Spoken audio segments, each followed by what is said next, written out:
ना इधर के ना उधर के, हम हैं साथ खबर के। असर से लाते हैं बदलाव, पक्ष विपक्ष नहीं जन पक्ष में झुका। आप देख रहे हैं उजाला न्यूज लाइव, बुलंद खौज बुलंद आवाज के साथ।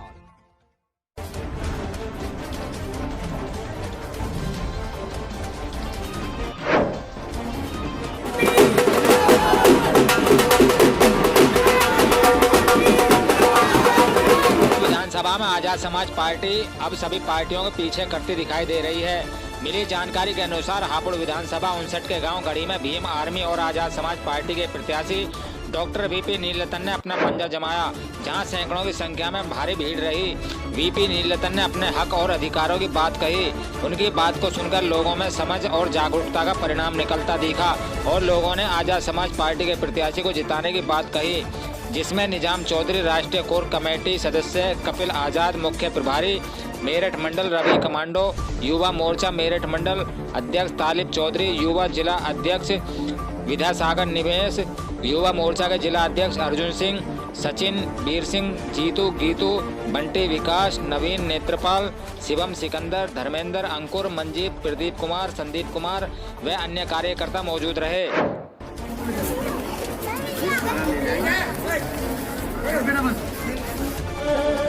जब किसी भी प्रदेश में हमारे समाज की बात करो, एससी एसटी ओबीसी मान्य समाज की बात करो, अगर हमारी बहन बेटियों के साथ अत्याचार किया जाता है, हमारे भाइयों को मारा जाता है, मुंह चलिए में मारा जाता है, गोली लगाने में मारा जाता है, तो आप बताइए उस टाइम कौन खड़ा होता है? हमारा नेता एक चंद्रशेखर आजाद है जो खड़े होते हैं समाज के लिए। साथियों, जब से देश के अंदर भारतीय जनता पार्टी की सरकार आई है, चाहे कोई सी भी जाति हो, कोई भी मजहब है, कोई भी स्वैच्छिक नहीं है, युवाओं को रोजगार नहीं है, किसानों को गन्ने का पेमेंट नहीं है, और इस देश के अंदर एक ऐसा माहौल सांप्रदायिकता का बना हुआ है जो देश करोड़ों सालों से जिंदा है इस भाईचारे की सलामती पर। लेकिन इस देश की जातिवादी मानसिकता रखने वाली जिनका सिर्फ काम है कि जातिवादी मानसिकता फैलाकर लोगों में दंगे कराओ और कोई काम नहीं है। आपने इस 5 साल में उत्तर प्रदेश की सरकार को देखा होगा, जो छात्र पेपर देने का जब टाइम आता है तो उनको पेपर लीक करा दिया जाता है, नौकरी का कोई काम नहीं है।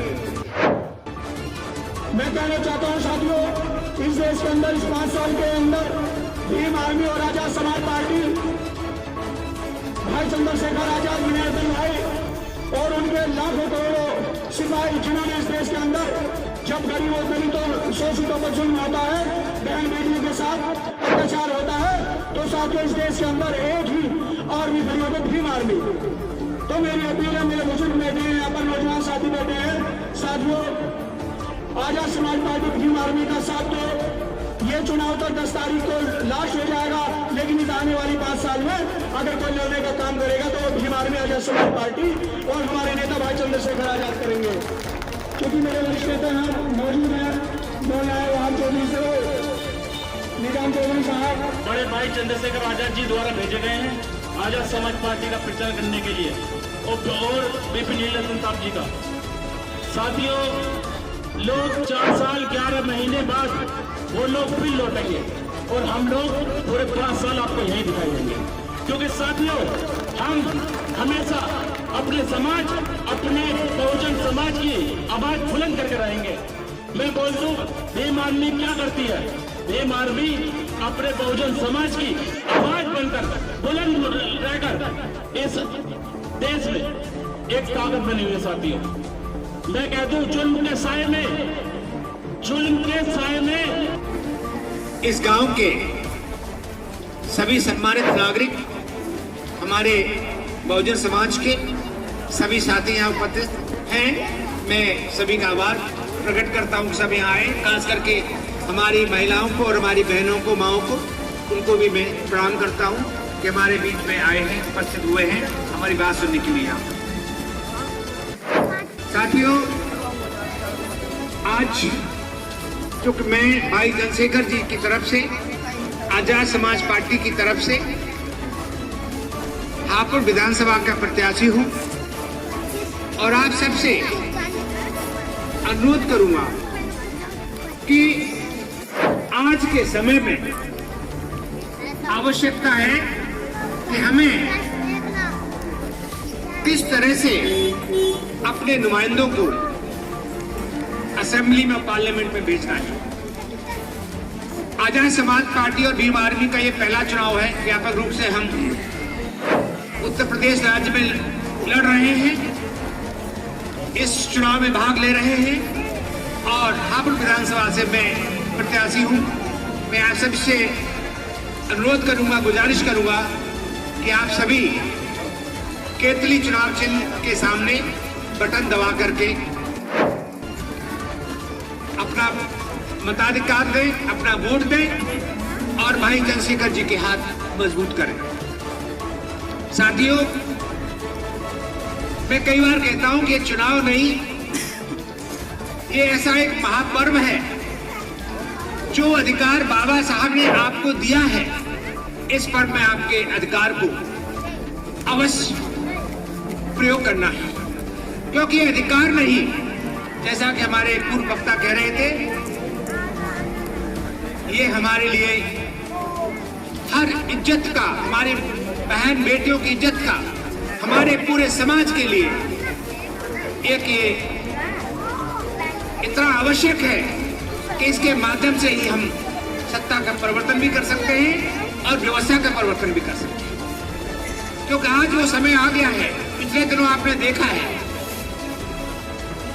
कि हमारे जो नुमाइंदे विभिन्न पार्टियों में जाते हैं, असेंबली में जाते हैं, पार्लियामेंट में जाते हैं और उन पार्टियों के द्वारा उनकी आवाज बंद कर दी जाती है। आपको ध्यान होगा कि महंगाई बढ़ रही है, बेरोजगारी बढ़ रही है, कोई सुनने वाला नहीं है। और सरकार क्या कर रही है? ये बीजेपी की सरकार क्या कर रही है? हमारे देश को गुलामी की ओर ले जा रही है, माध्यम से उस रोजगार को भी खत्म कर रही है। जो हमारा एक अधिकार जो बाबा साहब ने संविधान के अंदर दिया हुआ है आरक्षण का, उसको सीधे तो नहीं किया, या तो कोर्टों के माध्यम से, हाई कोर्ट के माध्यम से, सुप्रीम कोर्ट के माध्यम से, या खुद घुमा करके, यानी हमारे जितने पब्लिक सेक्टर अंडरटेकिंग्स हैं, जो सरकारी संस्थाएं हैं, उन संस्थाओं में प्राइवेटाइजेशन करके ये सब कार्रवाई कर रहे हैं। और किसको बेच रहे हैं? खास करके अदानी और अंबानी को। दोनों ही गुजरात के हैं और मोदी जी का उनके ऊपर बहुत ही मेहरबानी है। तो अगर हमारे देश को उन्होंने बेच दिया और हमें गुलाम बना दिया, फिर इतना जल्दी दूसरे बाबा साहब पैदा नहीं होंगे कि जिन्होंने अपने परिवार को कुर्बान करके हमें जो अधिकार दिलाए संविधान के माध्यम से, इतनी जल्दी हमें कोई दिला पाएगा। तो ये आवश्यक है कि हमें जागरूक होना चाहिए। ये भी मान के चलिएगा कि राजनीति के माध्यम से जो हमारे विधायक चुने जाते हैं, जो हमारे एमपी चुने जाते हैं, वही है जो जिनको हमारे समाज का ख्याल होना चाहिए और ख्याल नहीं करते। पार्लियामेंट में कुछ होता रहता है, कोई बोलता नहीं। आपको पता है, कुछ दिन पहले एक बीजेपी के एमपी ने एक बिल लाए थे संविधान को बदलने का। संविधान का जो मूल मंत्र है वो प्रियम्बल में है, प्रियम्बल को बदलने के लिए। जब उसका आधार ही खत्म हो जाएगा तो हम कहाँ रहेंगे? हमारा संविधान खत्म हो जाएगा। और जो हमें आज अधिकार मिले वो संविधान के माध्यम से मिले। जब संविधान नहीं होगा, हमारे अधिकार नहीं होंगे, हमारा समाज, हमारे बच्चों का भविष्य खत्म होगा। तो साथियों, मैं बहुत समय लेकर के, जो हमारे पूर्व वक्ता बहुत कुछ बता चुके हैं, मैं सिर्फ इतना चाहूंगा कि आपसे अनुरोध करूंगा कि 10 तारीख को आप सभी केतली चुनाव चिन्ह हमारा, उस पर बटन दबा करके भारी मतों से आप विजयी बनाइए।